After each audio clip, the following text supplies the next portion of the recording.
There are stories that cause time itself to hush when recounted.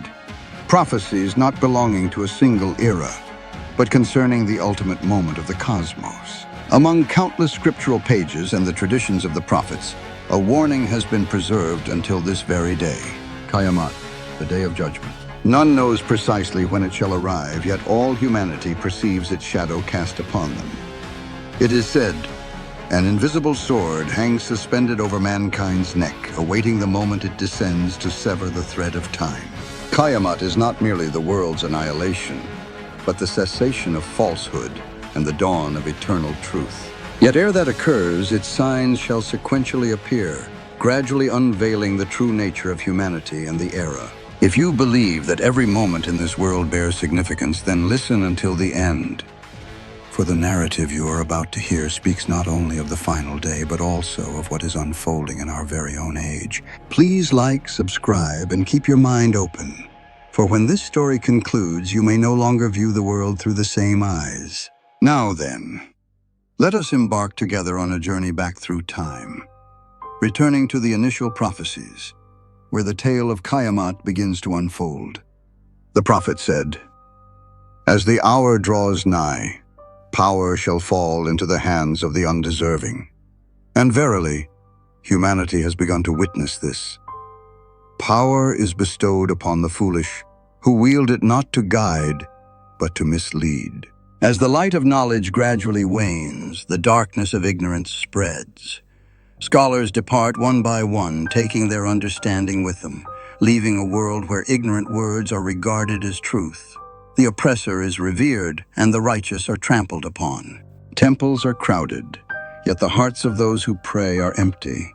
Scriptures are recited aloud, but their echoes fail to touch the soul. Faith transforms into mere ritual, and conviction becomes habit. And then the world begins to drift towards the path the prophet had warned of, where righteousness becomes a luxury, and wrongdoing is glorified. From that moment, the wheel of Qayamat begins its motion, slow yet unstoppable. As the light of justice recedes, the darkness of desire and avarice surges forth like fierce waves. Each day, humanity loses another fragment of morality. Sacred familial bonds fracture, curses replace reverence, and rebellion becomes commonplace. Beneath the earth, tremors ceaselessly shake, and upon the surface, blood flows like rivers.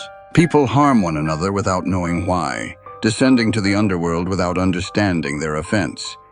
Evil no longer requires reason. It becomes an instinct nurtured by fear and indifference. Time, too, loses its inherent meaning. Years shorten into months, months into weeks, days pass like hours.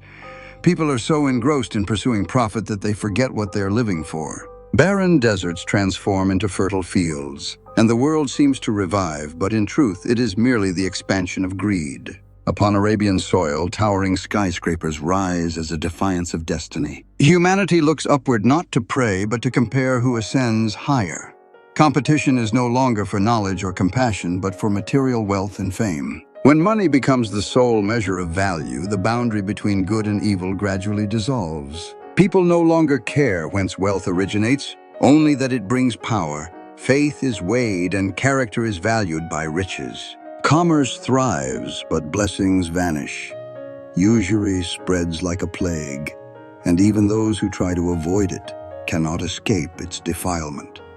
Lies become sweeter than truth, while the honest are deemed foolish. When wine is openly poured, when sin is called by the new name of freedom, the world enters a stage where shame is no longer known. Men assume the guise of women, and women adopt the ways of men. Garments conceal the body, yet expose the naked soul. Amidst the haze of intoxication and desire, children turn their backs on parents. Family is no longer a sanctuary, but becomes a battlefield. Amidst this chaos, the prophecy of 30 false prophets begins to be fulfilled, each of them claiming inspiration, yet bringing only further darkness. Pages of scripture are turned not for learning, but to affirm what people wish to believe. Holy names still echo, but their meaning is forgotten. When lies are called truth, and truth is regarded as falsehood, the world enters an era of confusion, where all right and wrong are merely convenient choices. That is the time the prophet once warned of, when houses of worship are full, yet hearts are empty. And indeed, people gather not for faith, but out of habit. They recite prayers not to supplicate, but to prove they have not been left behind. As the world plunges into the illusion of progress, humanity begins to believe itself to have transcended all limits.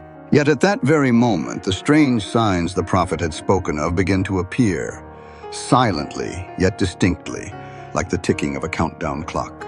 Death suddenly becomes abrupt. People are speaking and laughing, then abruptly silent, walking on the road, then suddenly collapsing like a lamp extinguished by the wind. These unforeseen deaths leave humanity bewildered, not as punishment, but as a reminder that life is ever fragile. Concurrently, the world shrinks into the palm of one's hand. Markets, trade, commerce, all appear on small screens. Humanity can touch everything, buy anything, yet drift further apart than ever before. The ancient prophecies suddenly become strangely real. Then another moment is mentioned, when the great Deceiver appears, he whom legends call Dajjal, not as a supernatural specter, but as a symbol of falsehood and illusory power. He makes many believe the world is in their hands while they themselves are being led astray. From afar, he stands upon a mountain, gazing towards the sacred land and proclaiming himself capable of dominating both light and shadow. But ancient teachings clearly state he will not be able to enter that land, where souls remain pure and faith has not been compromised. When falsehood spreads to its extreme, another light is sent down to restore justice. That is the moment Imam Mahdi appears. He brings not force, but a guiding spirit, awakening hearts that have forgotten the truth. Under his guidance, the world gradually revives. Values once buried are rekindled, yet the trials are not over. Darkness rises once more, this time bearing unprecedented power and illusions. As Dajjal reigns, the ancient promise is fulfilled. Isa ibn Maryam, the prophet once raised to the heavens, returns. He comes not to destroy, but to liberate humanity from illusion and falsehood. In his appearance, justice is illuminated anew.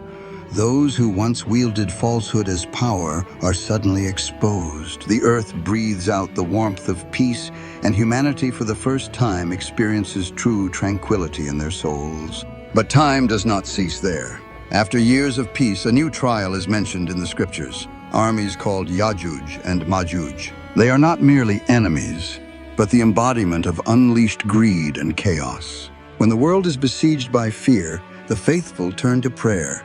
And in those supplications, protection once more encompasses humanity. After years of peace under the reign of Isa, the world enters a new cycle. When light departs, darkness finds its way back.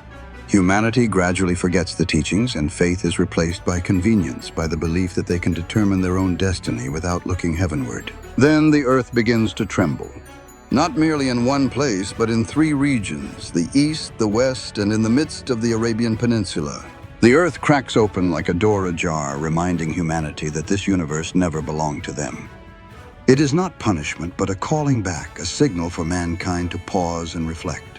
Thereafter, the sky changes color. A thick, hazy screen of smoke covers all, rendering the air heavy and silent. People can no longer clearly see one another, hearing only the beat of their own hearts. The faithless feel fear, while the faithful remain tranquil, for they know that all trials shall pass, so long as their hearts remain bright. Some call it the smoke of upheaval. Others say it is a sign of rebirth. Whatever it may be, it causes the world to cease its clamor. For 40 nights, humanity learns a lesson they had forgotten for centuries. When people cannot see one another, they learn to listen to themselves. Then another night comes, long and strange. Time seems to forget its flow. Darkness envelops every path. People gaze up at the sky, awaiting dawn, but light does not come. Anxiety spreads like mist, and in the darkness, humanity truly prays together for the first time. When the final light appears, the sun no longer rises from the east. It ascends from the west, casting its light backward upon the world like a mirror of destiny. From that moment, all words of repentance become too late. The door of forgiveness closes, not because the Creator forgets compassion, but because humanity has forgotten how to turn back. In the land near Mecca, a creature spoken of for millennia appears. It is called Dabbah, the creature of the earth. It comes not to harm, but to bear witness. In its hand are symbols of two ancient prophets, the staff of Moses and the ring of Solomon, representing justice and wisdom. It traverses the world, touching the forehead of each person, not to divide, but to reflect the truth. Whoever bears light in their heart shall shine. Whoever allows their heart to be covered in dust shall see darkness manifest. The whole world is illuminated, with no place left to conceal the true nature of each soul. Thereafter, from the south blows a wind soft as silk. It does not destroy, but gently touches and leaves tranquility. Those who still hold faith in their hearts suddenly feel relieved, as if having completed a long journey. That wind passes, and the world becomes empty. Only those who have forgotten faith remain. As silence envelops the land, humanity imagines that time has halted. Yet that is merely the beginning. In a distant place, power changes hands once more, and a final era unfolds. An age of oblivion, where humanity dwells amidst the ruins of its own created pride. As that breeze passes, the world becomes solemn. Cities once ablaze with lights now only echo with the sound of wind. Human hearts are empty, as if just awakened from a long dream, yet in that dream they lost the most important thing: faith. The old order collapses, and the world enters an age of oblivion. Vast lands become desolate. Humanity turns its back on compassion, and the powerful begin to vie for dominion. From afar, new groups of people arise, bearing desires for dominion, but not the light of righteousness. Among them, one is spoken of from ancient times, a person with a small stature, slender legs, and a cold heart. He destroys not with fire, but with indifference. The sacred temple, once a symbol of reverence, is treated as a relic devoid of soul, and humanity once again loses its most sacred possession. As faith recedes from human hearts, the darkness of false worship spreads. People erect idols to replace God, then prostrate themselves before that which they themselves have created. Sickness and fear thereby proliferate, not because the world is more perilous, but because humanity has ceased seeking the light within themselves. Amidst that chaos, only one land retains some semblance of peace: the land of Syria. There, prayers still resound, and people still believe that compassion can shelter them. But it is also the place destined to witness the final chapter of history. From the south, a great fire arises. Not the fire of war, but the light of the end. It flares up as if to call humanity back to a common rendezvous point. Everyone brings their families, possessions, memories, heading towards that land, as if the earth is gathering its final breath. When humanity converges, the fire extinguishes. A profound stillness envelops all realms. No sound of footsteps, no lamentations. Only the vast blue sky extends, and a feeling as if time has ceased. In that moment, all living beings perceive that something is about to occur, that which every religion, every prophecy has spoken of. Then, one ordinary morning, as humanity was engrossed in daily tasks, the sky trembled. A sound resonated. Not piercing, yet it silenced the entire world. That was the first trumpet blast. That sound came not to destroy, but to summon back. All life halted, as if the world were bowing before the Creator. In that instant, all things returned to their rightful places. Mountains dissolved into clouds. Seas receded into the earth, and stars fell like the universe's final petals. There was no longer fear, only profound silence. Like a pause before a new beginning commences. And then all sank into stillness. No more sound, no more light, no more movement. Only one sole reality still existed, the one who originated all things. In that moment, power returned to its source. The universe, with all its splendor and fragility, was gathered into the hand of eternity. But the end was never the conclusion, for after silence always comes a beginning. Once more the trumpet sounded, softer, warmer, like the first breath of dawn. The earth trembled not from fear, but because life was being summoned back. Souls that had been immersed in a long slumber begin to awaken. The earth opens, not to swallow, but to return what it once held. Light floods down, permeating every particle of dust, and from it, humanity rises. not in their old bodies, but in their resurrected beings. Standing amidst the infinite field of light, they look around, seeing each other again, recognizing each other and understanding that the final journey has arrived. No more illusions, no more power, no more concealment. Only souls and truth remain. And in that place, everyone hears a call echoing throughout all realms. Who is the king today? Then the Creator himself responds, only I. At that moment, humanity understands that every dynasty, every power, every pride is merely a shadow of a single reality, his reality. When the second trumpet sounds, the earth awakens, dust swirls, and from within it human forms rise once more. No longer are there boundaries between time and space. All souls are called to one place, where there is neither night nor day, only the light of truth pervading the entire cosmos. In that moment, humanity suddenly recalls everything. Every word, every action, every thought they believed had faded into oblivion. No one is judged beforehand, for memory itself is the mirror reflecting them. Each soul stands facing itself, seeing what it once did and what it once evaded. No one is called by name, no one is hidden. Before the Creator, all things are as transparent as crystal. Those who once believed in goodness, however small, are now enveloped in gentle light.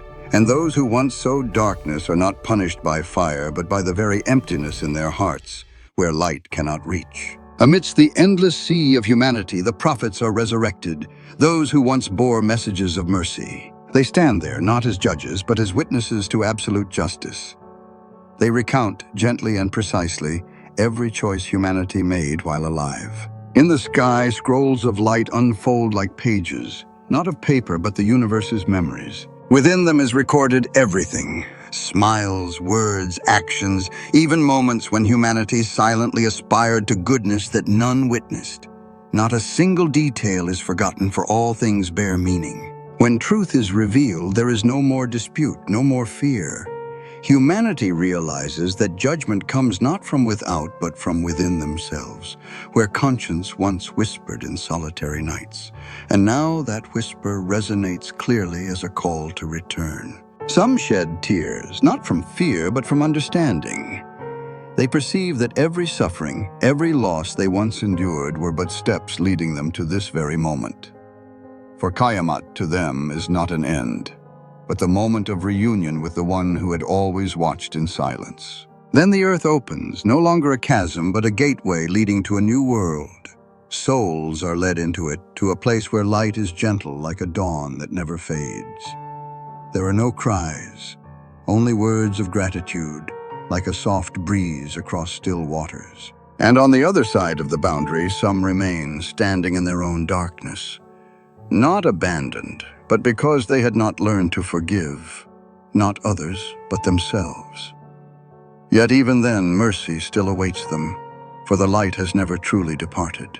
When all souls have found their way home, the universe sinks into peace. No more time, no more fear, no more distance between creation and the Creator.